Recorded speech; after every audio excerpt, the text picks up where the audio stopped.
নৌকা যাত্রা লিখেছেন রবীন্দ্রনাথ। মধুমাছির ওই যে নৌকাখানা বাধা আছে রাজগঞ্জের ঘাটে, কারো কোনো কাজে লাগছে না তো বোঝাই করা আছে কেবল পাটি। আমায় যদি দেয় তারা নৌকটি, আমি তবে 100টা দাঁড়াটি। পাল তুলে দিই 4টে 5টা 6টা, মিথ্যে ঘুরে বেড়াই না হাটে। আমি কেবল যাব একটিবার 7 সমুদ্র 13 নদীর পার। তখন তুমি কেঁদো না মা জানো, বসে বসে একলা ঘরের কোণে। আমি তো যাচ্ছি না গো চলে, রামের মতন 14 বছর বলে। পেরিয়ে যাব তীরপুণ্যির ঘাট, পেরিয়ে যাবো তেপান্তরের মাঠ, ফিরে আসলে সন্ধে হয়ে যাবে।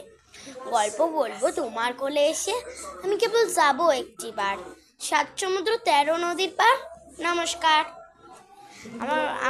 আমার কবিতাটা যদি আপনাদের ভালো লাগলো তাহলে নিশ্চয়ই আমাকে কমেন্ট করে জানাবেন। আর এমন কবিতা আবৃত্তি কি আপনি শুনতে চান, আমাকে তো কমেন্টে জানাবেন। বাই।